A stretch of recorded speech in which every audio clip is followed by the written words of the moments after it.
যতক্ষণ আপনার পূজা চলবে ততক্ষণ পর্যন্ত একটি অখণ্ড প্রদীপ জ্বালিয়ে রাখবেন। সংকল্প করার আগেই প্রথমেই এসে প্রদীপ জ্বালিয়ে নেবেন। প্রদীপ জ্বালানোর পরে আপনি সংকল্প করবেন। প্রদীপে যে অগ্নিদেবতা আছেন সেই অগ্নিদেবতার পূজা করবেন। প্রদীপ জ্বালানোর মন্ত্র আমি বলতেছি, আপনারা শ্রবণ করুন। ओम चंद्रमा मनुष्यो जातं चक्षुं सूर्य अजायत मुखादिनश्च अग्निश्च प्राणं वायु जायते सद्यं संवर्ति संजुगितं वह्निनां ज्योतियो माया दीपं गृहाणं देवस्य तैलकं तिमिरापहं सुप्रकाश्य महानदीपो सर्वतिमिरापहरणं सवज्जन्तरहोर्जन्ति दीप अयं प्रतिगृह्यताम বলে এইভাবে একটি অখণ্ড প্রদীপ জ্বালাবেন। অখণ্ড প্রদীপ জ্বালানোর পরে এর মধ্যে কি করবেন, আপনি ফুল দিবেন, দুব্বা দিবেন, দিয়ে পূজা করবেন। যেহেতু আজকে আতপ চাউল বা তিল দেওয়া যায় না, তো পূজার সময় আপনি কি বলবেন, প্রার্থনা করবেন, বলবেন যে ওম ভূ দীপ দেব স্বরূপস্থ কর্ম সাক্ষী ইয়াত অভিন্নকৃত যাবৎ পূজা অসমাপ্তি সাদ তাবৎ তত স্থিতু ভবঃ ওম ভূ ভুবঃ স দীপস্তু দেবতাভ্যো নমো নমঃ আহ্বানম করয়ামি সর্ব উপচারার্থে অক্ষত গন্ধাদি পুষ্পেন সমর্পয়ামি নমস্করমি। এইভাবে বলে একটি অখণ্ড প্রদীপ রাখবেন। যতক্ষণ রাধারানীর পূজা করবেন, অভিষেক করবেন, ততক্ষণ পর্যন্ত এই প্রদীপটা জ্বলতে থাকবে। এই প্রদীপ কখনো নিবানো হবে না। এইভাবে কেউ পঞ্চ উপচারে, কেউ দশ উপচারে, কেউ বা ষোড়শ উপচারে ভগবানের পূজা করবেন। আচ্ছা, এইবার আমাদের ভগবানকে, রাধারানীকে এখন ভোগ লাগানো হবে। আচ্ছা, ভোগ লাগানোর সময় ভোগের সামনে একটা ত্রিকোণ চতুর্কোণ অঙ্কন করতে হবে জল দিয়া, চৌবাচ্চার মতন চতুর্কোণ অঙ্কন করতে হবে। আর চতুর্কোণ, এবার এই চার কোণাকে জল দ্বারা পূজা করতে হবে। আদর্শত্যায় নমঃ, অনন্তায় নমঃ, কুর্মায় নমঃ, ক্লিং কৃষ্ণায় নমঃ বলে চার কোণাকে পূজা করা হলো। চার কোণাকে পূজা করার পরে একটা ভোগের থালি, আপনি যা যা ভোগ দিবেন সেই সমস্ত ভোগের থালি দিবেন। যেহেতু আজকে রাধা অষ্টমী, এই জন্য আমরা আজকে ফলাহার ভোগ দিব, এটা বসানো হলো এবং তার পাশে গ্লাস বসানো হলো। শ্রীমতী রাধারানী সর্বদা গোবিন্দের প্রসাদই গ্রহণ করেন। তিনি কখনো আমানি দ্রব্য গ্রহণ করেন না। সর্বদাই আমরা দেখতে পাই যে গোবিন্দ প্রসাদ পাওয়ার পরে সেই অধরামৃত রাধারানী গ্রহণ করেন। তাই আগে গোবিন্দকে নিবেদন করে তারপরে রাধারানীকে এই প্রসাদটা ভোগ দিতে হবে। তো প্রথমে কি করতে হয়, সর্বপ্রথমে এই শঙ্কের জল ভোগের উপরে ছিটা দিতে হবে। শঙ্কের জল ভোগের উপরে ছিটা দিতে হবে। অল্প করে শঙ্কের জল ভোগে ছিটা দেওয়া হবে। শঙ্খ ধরেই জলটা দেওয়া হবে, হাতের মধ্যে নিয়ে ছিটা দিতে হয় না। শঙ্খ সহই একটু করে জল ভোগের উপর ছিটা দিতে হবে। এটা দেওয়ার কারণটা হলো যে এই ভোগটাকে আমরা অমৃতময় শুদ্ধ করার জন্য। এইবার ভোগের উপরে বায়ুবীজ 10 বার জপ করতে হবে, যাকে জং বলা হয়। এই জং জং জং এইভাবে বায়ুবীজ 10 বার জপ করতে হবে। জপ করে ভোগকে আমরা শুদ্ধ করলাম। এইবার অগ্নিবীজ রং 10 বার জপ করতে হবে। রং রং রং রং রং রং এইভাবে 10 বার করতে হবে। এর দ্বারা কী হলো, ভোগটা অমৃতময় হলো। এইবার ধেনুমুদ্রা দেখাইতে হবে। তারপরে ধেনুমুদ্রা দেখাইতে হবে। ধেনুমুদ্রা দেখানোর পরে এইবার তুলসী পাতা দেওয়া হবে। আপনি তুলসী পাতা দেওয়ার সময় কী বলবেন, এতৎ তুলসীপত্র নৈবেদ্যায় নমঃ বলে জলের মধ্যে তুলসী পাতা দিবেন, ফলের মধ্যে তুলসী পাতা দিবেন, যা যা ভোগ লাগাচ্ছেন দিবেন। তারপরে কি করবেন, এইভাবে করে আপনি চক্র মুদ্রা এই অবগৌটন মুদ্রা দেখাইবেন ভগবানকে। অবগৌটন মুদ্রা দেখানোর পরে আপনি চক্র মুদ্রা দেখাইবেন। চক্র মুদ্রা দেখাইবেন। চক্র মুদ্রা দেখানোর পরে এবার যে প্রভুর নামে আপনি ভোগ লাগাইবেন সেই প্রভুর মূল বীজ মন্ত্র ভোগের উপরে 10 বার জপ করিতে হইবে। যেহেতু আমরা রাধারানীকে আজকে প্রসাদ দিব, এই জন্য শ্রীকৃষ্ণের বীজ মন্ত্র আমাদেরকে 10 বার জপ করতে হবে। প্রত্যেকের গুরুদেব তাদেরকে সেই মন্ত্রটি দিয়েছেন, সেই অনুসারে আপনারা মন্ত্র বলবেন। উদাহরণস্বরূপ আমরা বলতে পারি, মনে করেন ভোগের উপরে আপনি বলতে পারেন এতৎ নৈবেদ্যং ক্লিং কৃষ্ণায় নমঃ, এইভাবে 10 বার আপনি দিলেন। দেওয়ার পরে এই ভোগটাকে আপনি রাধারানীকে অর্পণ করবেন। আচ্ছা, শ্রীকৃষ্ণকে যে ভোগ লাগাইবেন, এইবার ভোগের উপরে পঞ্চপাত্র থেকে 1 চামচ জল নিয়ে দিতে হবে আর বলতে হবে অমৃত উপতরতম মসিম স্বাহা বলে 1 গণ্ডূষ জল দিবেন। তারপরে কি করবেন, আপনি পঞ্চ প্রাণ মুদ্রা দেখাইবেন। এই দেখো, প্রাণায় স্বাহা, বাণায় স্বাহা, অপনায় স্বাহা, উদনায় স্বাহা, সমানায় স্বাহা বলে দেখাইলেন। এইবার প্রভুকে গ্রাস মুদ্রা দেখাইবেন। আমরা যেরকম ছোটো ছোটো বাচ্চাদেরকে মুখে তুলে খাওয়াই, সেইভাবে গ্রাস মুদ্রা দেখানো হবে। গ্রাস মুদ্রা দেখানোর পর এইবার কি করবেন, আপনি মনে মনে চিন্তা করবেন যে প্রভুত্বয়, ভগবান শ্রীকৃষ্ণ এখন বসে এখানে সেবা গ্রহণ করতেছেন। এই চিন্তা করে আপনি দরজা বন্ধ করে বাইরে চলে যাবেন। বাইরে গিয়ে হয়তো গায়ত্রী মন্ত্র জপ করবেন, আর না হলে আপনি হরিনাম মহামন্ত্র জপ করিবেন। যার যেমন সুবিধা হয় তিনি সেইভাবে জপ করবেন। তো এইভাবে ভগবান শ্রীকৃষ্ণকে ভোগ লাগানো হলো। কিছুক্ষণ পর আপনি চিন্তা করবেন যে ভগবানের সেবা সমাপ্ত হয়ে গেছে। এই চিন্তা করে দরজার মধ্যে 3টা তালি দিবেন। 3টা তালি দিয়ে এবার আপনি ঠাকুর ঘরের ভিতরে আবার প্রবেশ করবেন। বসো। এইবার কি করবেন, পঞ্চপাত্র থেকে জল নিয়ে অমৃত প্রদানামসী সোহা বলে 1 গণ্ডূষ জল আপনি অর্পণ করবেন। এইবার শঙ্খ হাতে নেবেন। শঙ্খ হাতে নিয়ে ভগবান শ্রীকৃষ্ণকে হস্তমুখ প্রক্ষালন করে দিবেন। এতৎ আচমনীয় জলম শঙ্খস্থিতং জলম হস্তমুখ প্রক্ষালম শ্রীকৃষ্ণায় নমঃ। বস্ত্র নেবেন, বস্ত্র নিয়ে মুখটাকে মুছাইয়া দিবেন, হাতটাকে মুছাইয়া দিবেন ভগবান শ্রীকৃষ্ণকে। আচ্ছা, অন্যান্য দিন পান্তাম্বুল অর্পণ করা যায়, আজকে যেহেতু ব্রতের দিন পান্তাম্বুল অর্পণ দরকার নেই। এবার এই ভোগটাকে রাধারানীকে নিবেদন করবেন। কিভাবে, এতৎ শ্রীকৃষ্ণ প্রসাদী নৈবেদম সিং রাং রাধিকাউই নমঃ, এইভাবে 10 বার বলতে হবে।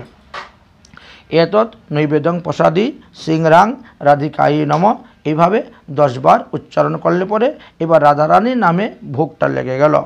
রাধারানীর নামে ভোগ লেগেছে। এইবার তুমি দরজা বন্ধ করে বাইরে চলে যাবে।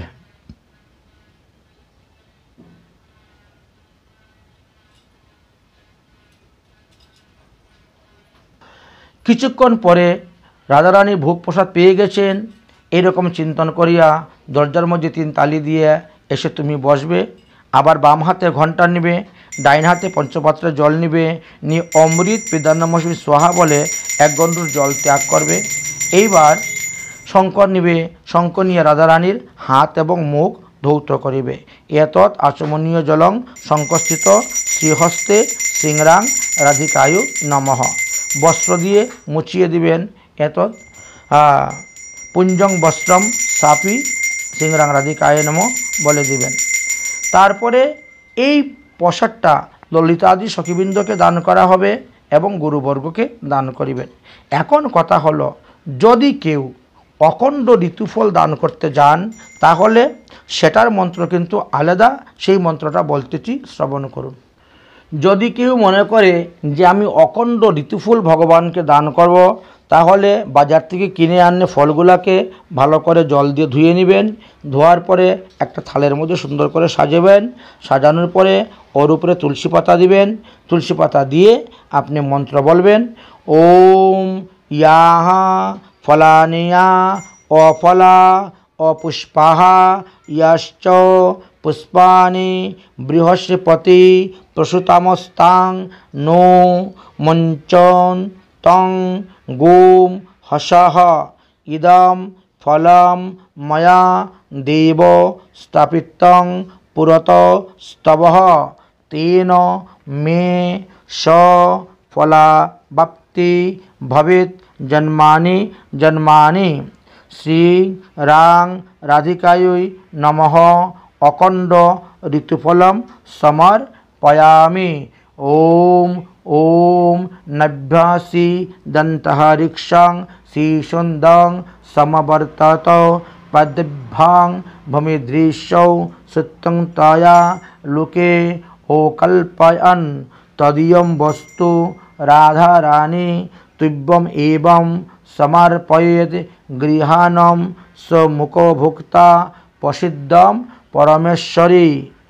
এতৎ শ্রীকৃষ্ণ প্রসাদী নৈবেদ্যম সমর্পয়ামি শ্রীরাং রাধিকাयै নমো নমঃ বলে ফলগুলো দিতে হবে। এইভাবে 5টি ফলকে আপনি ভগবান রাধারানীর কাছে নিবেদন করে দিলেন, বাস। যদিও শ্রীমতী রাধারানীর জন্য আজকে তো ব্রত নয়, ভগবান শ্রীকৃষ্ণের ব্রত নয়। যারা নিত্য অন্নভোগ দেন তারা ইচ্ছা করলে অন্নভোগ দিতে পারবেন, কিন্তু সেই অন্নপ্রসাদ কাউকে দান করতে পারবেন না। এটাকে আজকে রেখে দিতে হবে, আর কালকে পালনের সময় সেটা খেতে হবে। সেই সূত্রে রাধারানীকে আপনি পান তাম্বুলও দান করতে পারেন, এতে কোনো অসুবিধা নাই। যদি কেউ পান তাম্বুল দান করেন তাহলে তার জন্য বিশেষ মন্ত্র আপনাদেরকে বলতেছি, শ্রবণ করুন।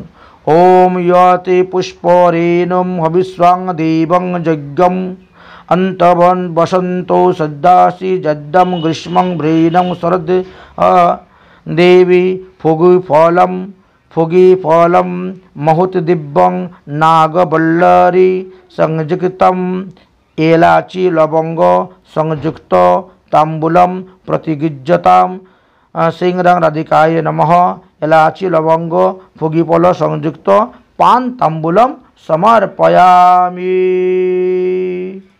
তারপরে মনে করেন যদি কেউ ইচ্ছা করে পুষ্পাঞ্জলি দিতে, তারা পুষ্পাঞ্জলি অর্পণ করতে পারবেন, এবং যদি কেউ মনে করেন দক্ষিণা দিতেন তারা দক্ষিণাও সেখানে প্রদান করতে পারবেন। আচ্ছা, পুষ্পাঞ্জলির মন্ত্রটা আগে বলে নেই, তারপরে দক্ষিণা মন্ত্রটাই বলবো। হাতের মধ্যে পুষ্প নেবেন, পুষ্প নিয়ে আপনারা মন্ত্র বলবেন। ওম বিশ্বভানু জায়ায়া বিদ্মহি কৃষ্ণ প্রিয়ায় ধীমহি তন্নো রাধা প্রচোদয়াৎ। অথবা যারা যারা গুরুদেবের নিকট থেকে রাধারানীর বীজ, রাধারানীর গায়ত্রী পেয়েছেন, সেইগুলা মন্ত্র বলবেন।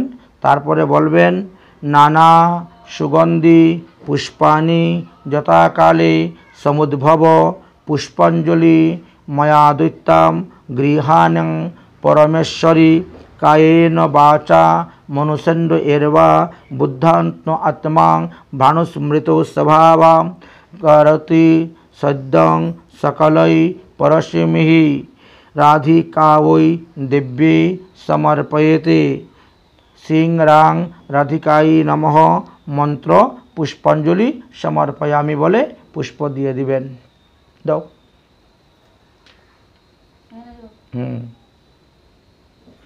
তারপরে যদি মনে করে কেউ আমরা দক্ষিণা দিব, তাহলে দক্ষিণা দিতে পারবেন, কিন্তু আসনের উপরে দক্ষিণা কখনো দেওয়া হবে না। দক্ষিণার জন্য আলাদা থাল রাখা হবে, সেই থালের মধ্যে সবাই দক্ষিণা দিবেন। দক্ষিণাটা হাতে নিয়ে মন্ত্র বলবেন, কারণ টাকা পয়সাগুলো সব দোকানে যায়, মাছের দোকানে যায়, মাংসের দোকানে যায়, থুতু ছাড়া কেউ টাকা গণে না। এই জন্য টাকা কখনো ভগবানের চরণে দিতে নাই বা আসনে দিতে নাই, আলাদা পাত্রেতে দিতে হয়। তবে দক্ষিণাটা হাতে নিয়ে আপনারা মন্ত্রপুত বলতে পারেন। ওম হিরণ্যগর্ভ সমবেতম অগিরীভূতম যতজ্জান পরিরেকম আসিত সৌদারম প্রতিবাদামুদ্যম তনাশ্চম করিষ্ঠম দেবায়াং বিশদাম বেদহয়ম দক্ষিণা প্রেম সহিতা যথাশক্তি সমর্পিতা অনন্ত ফলদানেনাং গৃহাণম পরমেশ্বরী। তো টাকাটা হাতে নিয়ে তো মন্ত্র বললেন, মন্ত্র বলার পর ঘন্টা বাজে না বাজাইলে হবে, মন্ত্র বলে ঠাকুরকে দেখাইলেন, দেখাইয়া একটা পাত্রের মধ্যে আলাদা রেখে দিলেন। তারপরে আপনারা কি করবেন, ভগবানের রাধারানীর আরতি করবেন। যেমন মনে করেন ধূপ, দীপ, শঙ্খ, বস্ত্র, পুষ্প, চামর, ব্যঞ্জন আদি দিয়ে আপনারা আরতি করবেন। তো আমরা অতি সংক্ষেপে আরতিটা দেখাচ্ছি, কারণ ভিডিও বেশি বড় হয়ে গেলে ছাড়তে অসুবিধা, আর সবাই জানে, সবাই বুঝে কিভাবে আরতি করতে হয়। তো ঠিক আছে, আমরা আরতি করতেছি। সাধারণত নিয়ম যেভাবে আছে, আরতি করার সময় এক পা মাটির মধ্যে থাকবে, এক পা আসনের মধ্যে থাকবে, সেইভাবে আরতি করতে হবে। ওম ইদম গুম হবি প্রচন্ননং মে হস্তো দশবীর গোম সর্বগণঃ গোম স্বস্তি আত্মস্বনিং প্রজাস্বানিং পশুস্বানিং লোকানস্য ভবানস্যি অগ্নিং প্রজ্জা বহুল্যামমিং করিষ্যেতং পয়োরত্ন সন্মবুদ্ধিং কদলিং গর্ভ समुद्भवा कर्पुलतं पदीवतं आरतिकम् अहं कोवि पुष्यमेतं वरदोदेवी एतत् धूप दर्शयामि धूपं ग्रानं समर्पयामि दीपः दर्शयामि। এইভাবে ধূপ দেখানো হলো, দীপ দেখানো হলো, এবার জলশঙ্খ দেখানো হচ্ছে। ওম শঙ্খ মধ্য স্থিত ত্রয় ভ্রমিতম রাধিকা উপরি অঙ্গ লগ্ন মনুষ্যানাং ব্রহ্মহত্মা বিপুষ্রতি। ওম ओम शांति दौ शांति अंतरिक्ष शांति अपौ शांति पृथिवी शांति वनस्पति शांति विश्वदेव शांति। ओम सर्वरोग शांति ओम सर्व उपद्रव शांति शांतिरेव शांति। ओम जतो एवागत पापं तथैव प्रयश्चिति। ओम शांति ओम शांति ओम शांति। राधिका शरत इंदु निंदिमुखमंडले कुंतले विचित्रवेणु चंपक पुष्प शुभनि नीलपट्टयंगे शुभे ताके यादो ऊरनि वंदे जे श्रीपाद पद्म विश्वभानु नंदिनी। तप्त शरणा प्रभा राधा सर्व अलंकार भूषितम् नील वस्त्र परिधानं भजे वृंदावनेश्वरी। तप्त कंचन गौरांगी राधे वृंदावनेश्वरी विश्वभानुसुते देवी तं नमामि हरिप्रिये। भवतीम् अभिवाद्यं चारुवृद्धं उज्जम उज्ज्वलको ईश्वरी वर्षमुखम् भवदीयो तथा कृपा जता मोहि कुर्जा आन्दम अधिकारं कन्तिं दिव्यारविन्दम् अरण्यं कल्पद्रुमानं मदो रत्नागारो सिंहासनौ स्थितो श्री श्री राधा श्रीलो गोविंदो देवं पृष्ठयां सर्वमायां स्मरणायां नमो नमः। এই যে আমরা রাধা রানীর অভিষেক করলাম, পূজা করলাম, ফুল দিলাম, তুলসী দিলাম, আরতি দিলাম, এর মধ্যে আমাদের অনেক ভুল ত্রুটি থাকতে পারে। এই ভুল ত্রুটি ক্ষমার জন্য ক্ষমা প্রার্থনা করতে হয়। সেই ক্ষমা প্রার্থনাটাই বলতেছি, শ্রবণ করুন।